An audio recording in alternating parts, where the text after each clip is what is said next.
Hello, everyone. Hello, how are you? It's Dr. Kimberly Clay, and this is Relationship Realities. We're so glad to have you here with us for Relationship Realities every Thursday evening at 9 o'clock p.m. Central Standard Time. This is awesome. What I need y'all to do, I have a few things that I need for you to help me with on this evening. First, I need you to hit that share button on the bottom left-hand corner of your screen. Can you share that a few times for me with your friends, with your family, in your groups? Share, share, share. Somebody needs this relationship reality show in their life. And we're talking about communication in the family and communication in relationships. So we're excited about the revelation that we're going to get about working with each other and having better relationships. All types of relationships. So before we jump in, continue to share, like, tag, do all that now, because I want y'all to engage with me.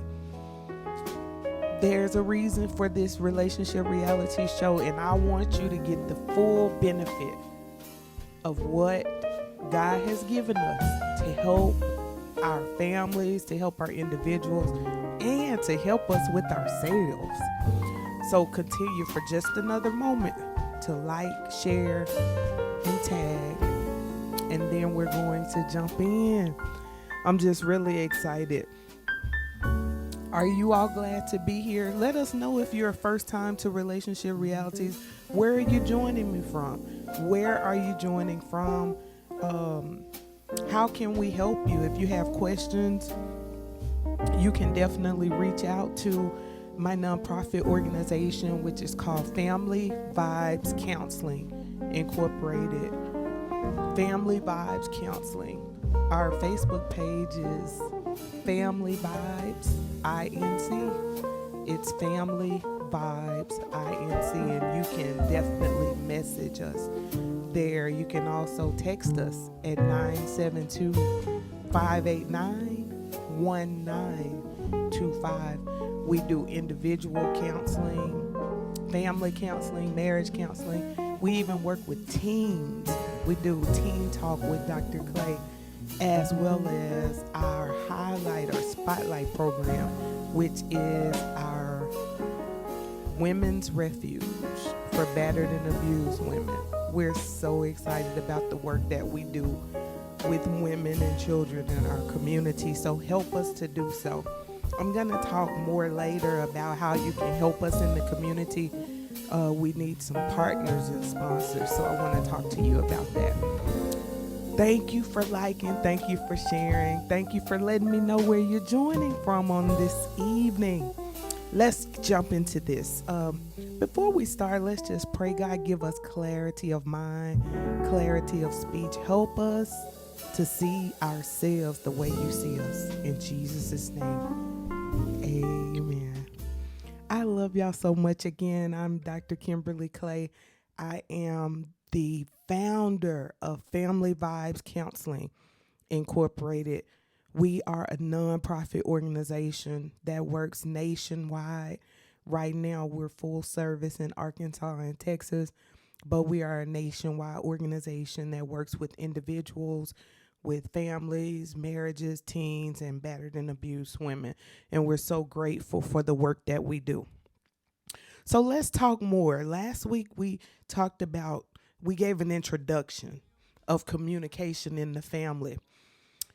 We want to talk about communication in relationships. I want to give you just a few tips on tonight that can help you with communication in your relationships. When we think relationships, even on the screen, put it in the comment section. What is a relationship? Do you know? When we hear the word relationship, I usually always get the same answers, and it's geared one way. I don't want to give the answer out so quick. But what is a relationship? I'm going to give you a moment just to think on that or to look it up. Go in your dictionary and see what a relationship really is. But a relationship is actually a communion, a partnership between people. If you got that right, it could be a bloodline bond or a bond of our own choosing. But a relationship is something that we practice. And it's not necessarily just intimate relationships. The husband, wife, boyfriend, girlfriend, significant other relationship is our normal path that we think, the intimacy. But those are not the only types of relationships. Actually, relationships cover any human interpersonal reaction, interpersonal actions, that is between husband, wife, of course, parent child relationships. We talked about those on last week. Mr. Keandre was here. My adult child, my oldest, he's graduating college. Um, Many of you experienced that, your children growing and having a breakdown in the communication and relationships. So that parent child relationship is very important from the beginning. Even when our children are conceived, there is a necessary bonding that takes place. And we're going to have a show that's dedicated to that. And we're going to bring in some amazing speakers and some contributors to those conversations as well. Other types of relationships are pastor member, pastor family. As you know, with APWM, we have family members, but pastor and congregation relationships, boss and employee, co-worker to co-worker relationships. We have friendships. We have our relationship with God and upward relationship. And then we have our self relationship, our relationship with ourselves. Now, I have a question right there with that being said. How do we treat ourselves in our self relationship? Have you ever thought about it? Let me know in the comment section. How do we treat ourselves? How healthy is our self relationship? It surrounds our self esteem and how we feel about ourselves and the things that we declare and decree over ourselves, and if we believe in ourselves and in our abilities to do and to succeed and to have. How do we treat ourselves? Some of us would, if we would tell the truth, we would say not so good. But guess what? If you stick with me in relationship realities, we're going to address all of these issues that come to attack us from the inside out to tear up our relationships, but we're going to build these back and they're going to be healthier than ever. Do you believe that? Yes, they are. They're going to be healthier than ever. So let's look at some notes, some nuggets that I want to give you for communication in relationships. The first thing that I want to give you, come on, note takers, make sure that we get this. Number one, when we're dealing with trying to build communication in relationships, number one, stop and listen. Stop and listen. Those go together.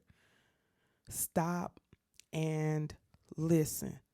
That is key number one. How many times have you heard someone say this or read this with an article? Have you read about communication or read in a blog or a book? And they tell you to stop and listen.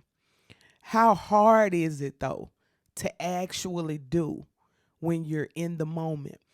A lot of teaching, and I'm going to share a lot of this over the next few weeks, the coming weeks, talking about communication, because I start here because this is one of the most important parts foundationally of relationships. This is like the bottom building block. Communication. If communication is off, the relationship or the friendship is going to be off. But we have to build communication. Do y'all agree with me? Make sure you're following me. So it is harder than it sounds. In my experience, I've noticed even in my own life, in different relationships and different walks, it's harder in the moment to actually have effective communication, especially when you're upset, when you're mad, when you're trying to get your point across. Have you ever been there? Have you, come on, comment. Have you ever been there when you're in the heat of a moment, or in a moment, or you're excited or passionate about the conversation, and it's hard to effectively communicate in that moment, especially if we have a history of always having an off communication, not so good communication with others. If we're learning or in the process of trying to do better, somebody say, yeah, that's me. I'm trying to do better. So it is harder than it sounds. And I'm not downing you, but I want to bring you some nuggets. And this was the first one: stop and listen, because it is harder than it sounds.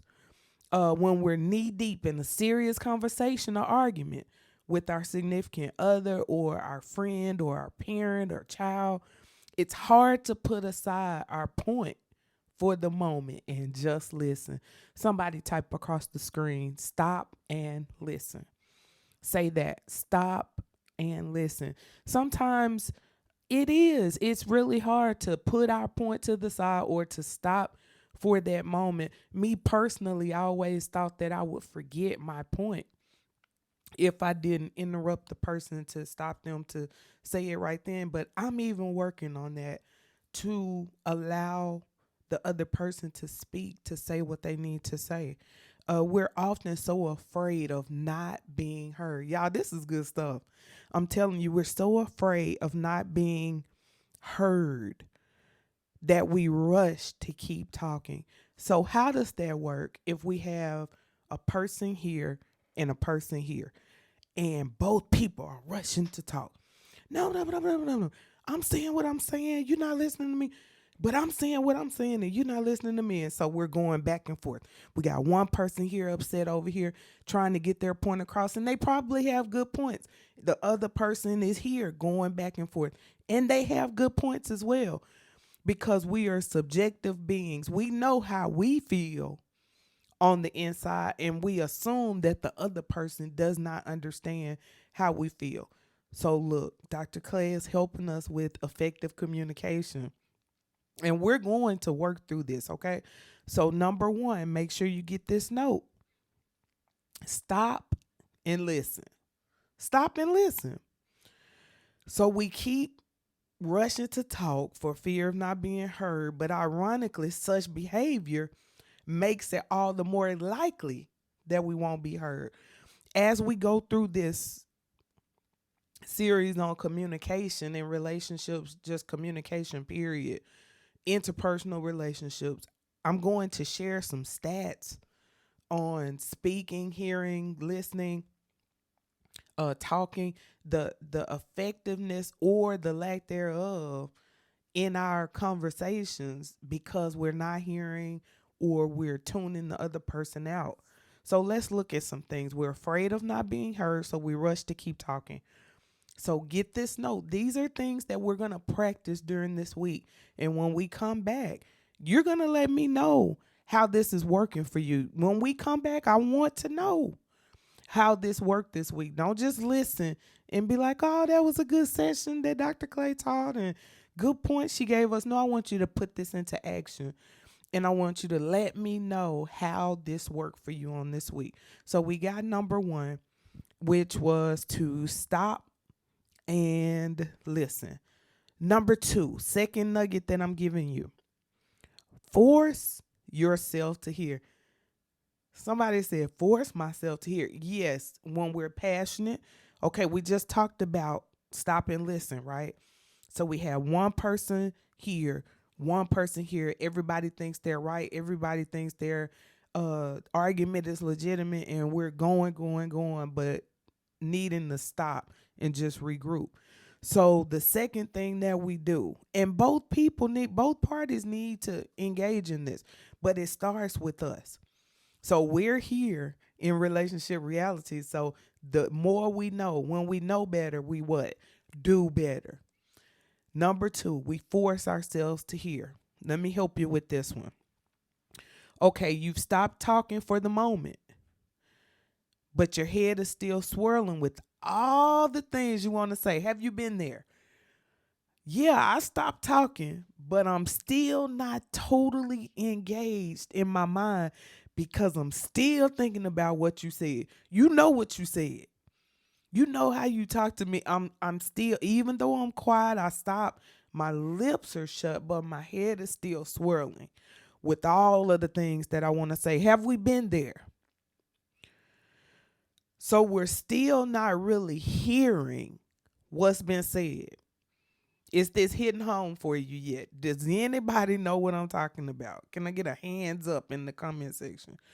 Okay, so we've stopped talking for the moment, but our head is still swirling with all of the things that we want to say. So right now we're just thinking, oh, I'm going to say this. Yeah, I'm quiet right now, but I'm not even really listening to you because I'm just preparing for my rebuttal. I'm preparing for my turn to talk. So you're still not really hearing what's being said. You can laugh.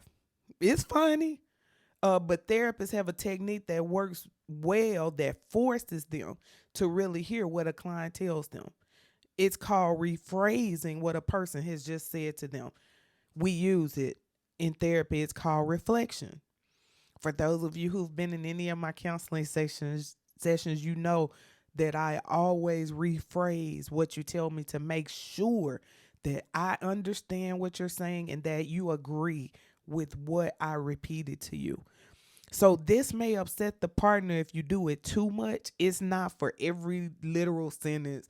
We don't just repeat everything that the person says or do it in a tone that suggests that we're mocking the person, but rather than trying to seriously listen. So there may be things that may be cloudy. We want to make sure that we understand them.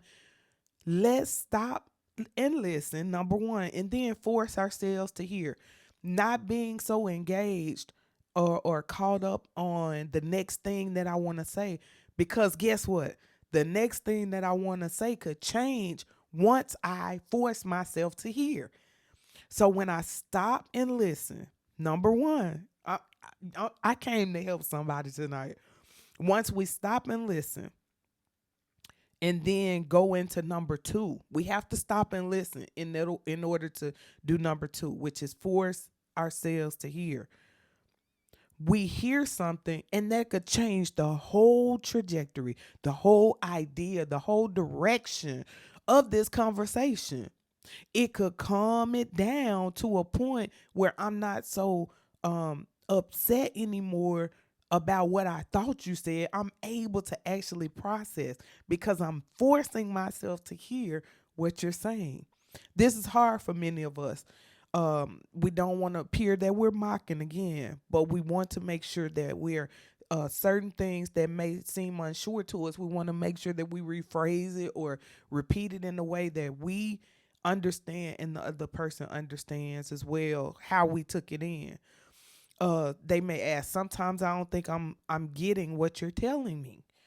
And doing this lets me slow my mind down and really try to hear what you're saying. I'm telling you, this works. We have to force ourselves to hear whatever it is that we need to do. We have to force ourselves to think in a clear path. Okay, I'm going to stop and listen, and then I'm going to force myself to hear. I'm going to stop and focus on what the other person is saying to make sure I get a good idea. I don't want to miss important things that they said, important points that could actually help me understand why we're at it or why we have the misunderstanding. So look at that. Then we go to number 3.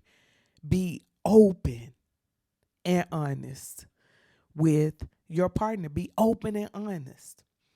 Many times it's hard. Some people have never been very open to others in their lives. This is a huge one. If that's you, just put up a hand in the comment section or say that's me. I mean, this is a relationship realities. This is a place where we can commune and we can fellowship and engage with one another. You let me know how I can help you with these issues, these communication issues. Some people have never been very open to others in their life. Some people might not even know themselves. Is that you? Some people don't even really know themselves or know much about their own real needs and desires. Many mothers can relate to this, okay?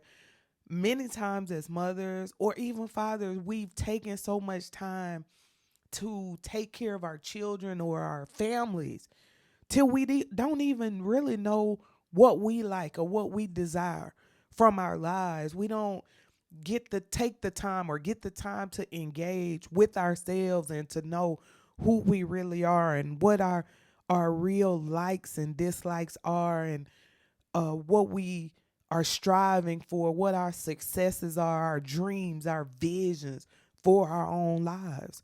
Because although we're in relationships with people constantly and consistently, we're in relationships, we can't allow those relationships to just take us over or to just engulf us or drown us.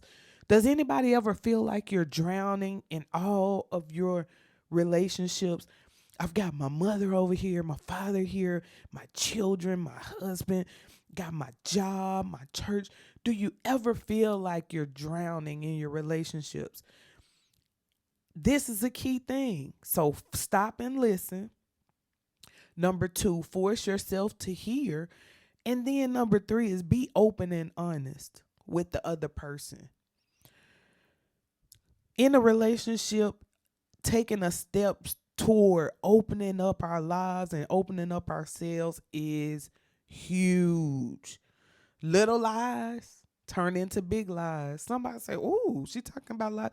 Yes, a lot of times we'll tell what we consider to be little lies in order to save the other person's feeling, or to we think that it's stopping an argument, but they turn into more and more lies, and it snowballs into something huge when we could just be open and honest and tell the truth in the beginning, and it doesn't snowball into something uncontrollable in the end and blow up into a forest fire. Y'all been there. You've seen it. You've seen it. You felt it. Hiding your emotions behind a coat of invincibility, meaning I'm Superman or I'm Superwoman. I'm invincible. Nothing hurts me. Nothing bothers me. Oh, I'm not concerned with that. I'm not concerned with that. That doesn't bother me. I'm just moving on. But if it does bother us, we need to address that issue. Find ways to work with it, whether it be to sit the other person down and talk with them. If you don't think that talking will work, or you get too upset or too heated, y'all's relationship doesn't open for a calm talk or a calm conversation, try writing your thoughts to the other person. These really work. These really work. Pretending everything is all right is not all right. Pretending, somebody write that in the comment section. Pretending is not all right. Pretending that everything is all right is not good. It's giving the other person in a relationship that silent treatment is not useful. It's like giving a fish a bicycle. No good, no use, no production. If our relationships, this is a nugget, if our relationships are not producing anything good, if we're not good together with someone, that relationship is not functional. It's no good for us. Many times we keep ourselves in the company or in relationships with people who are no good for us. And we tend to push away the people who actually are good for us. Those are the ones who tell us the truth, regardless. They love us enough to always tell us the truth about ourselves, about the relationship, about happenings around us. We should cherish those people and not push them away. We don't need yes men or yes women around us to just make us feel the way that we think that we want to feel. But we have to be open and honest. So stop and listen. Number two, force yourself to hear. And then be open and honest. Number four, Pay attention to nonverbal signals. Y'all know this. We talked about this last week. Folded arms, signaling that a person is defensive or closed off. They're not receiving what I'm saying. Maybe I have to find a different way to say what I'm saying or to get the point across. Lack of eye contact. Pay attention this week. Put this into play. Pay attention this week. Am I paying attention to the nonverbal cues, the things that are not spoken? How can I make this relationship better? How can we have a better friendship, a better relationship, a better parent-child contact? What can we do, husbands and wives? What can we do to make this week better than ever before? No, I'm not saying that a miracle is going to happen and something dramatic is going to change and take place. But over the course of time, if we use what God has sent us, these tips and these strategies, these nuggets in our lives, it's going to help us to do better, to know more, to be better together. So stop and listen. Stop and listen. Did y'all get that note? Stop and listen. Number 2 is force yourself to hear. Number 3, be open and honest with your partner or your significant other or your son, your daughter, whoever it is. And pay attention to nonverbal signals. That person may not say that I'm closed off or I'm too upset to hear what you're saying, but read into the relationship. Ask questions. Pay attention to those signals. If they're not looking you eye to eye as you're talking, ask questions and ask, is there something? Are you not interested in talking now? Would there be a better time when we could talk later? Or a loud or a more aggressive tone means this is not the opportune time for us to talk. Even someone who's turned away from you while you're talking means they're disinterested or closed off. So pay attention to non-verbal cues. And number 5, stay focused in the here and now. We can't forget that one.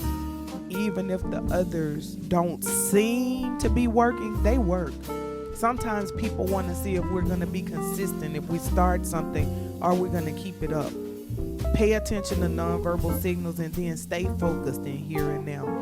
Don't allow yourself to be turned off or taken off because you don't see it immediately working. I want to see your communication and your relationships get better and better. Let us know how we can help you. If you need to get in touch with Dr. Clay, you can text 972-589-1925 from anywhere in the nation. Just text. Well, what we're doing with Family Vibes Counseling, we are in the process of doing a 24-hour youth center, as well as building up our resources for the Family Vibes Women's Refuge. I need your help. This year in 2022, we want to make some amazing steps, and I'm looking for partners in the community who will partner with us on a monthly basis. You may only be able to do $10 a month, $20 a month. Someone may be able to do $50 or $100. But I need partners in the community who'd like to help this nonprofit organization to help as many people as we can. We want to have 24-hour activities going on for our youth, engagement for them. There are so many youth on the streets or in places that they shouldn't be because they don't have anywhere else to go. Help us to help our communities. We are a nationwide organization. You can reach out to us and text us at 972-589-1925. You can even text if you just like to donate and say, donate now. Just text donate now to the number, and we'll follow up with to get your email address and get the amount and talk to you more about how you can help us, how you can partner with us and be a sponsor for us on a monthly or a yearly basis. We have counseling services available for individuals, families, marriages. We are excited about helping. You can go to Cashapp and give your donation to our nonprofit, which is on Cashapp. We're Family Vibes INC. Family Vibes INC. You can also go to givelify.com or go to the Givelify app and search Family Vibes Counseling, and we'll be there with the beautiful logo with the white, red, black, and yellow colors on the F and the V. You'll see the Family Vibes on that logo. You'll know you're in the right place. I'm Dr. Clay, and I'm so excited about you helping, and I'm excited about helping you. I want to see your family grow and go to the next level. I want to see you love yourself and see yourself like God sees you. There is so much that you're capable of. Let's help each other. You let us know how we can help you, and we want to be a blessing. Thank you. Talk to you later.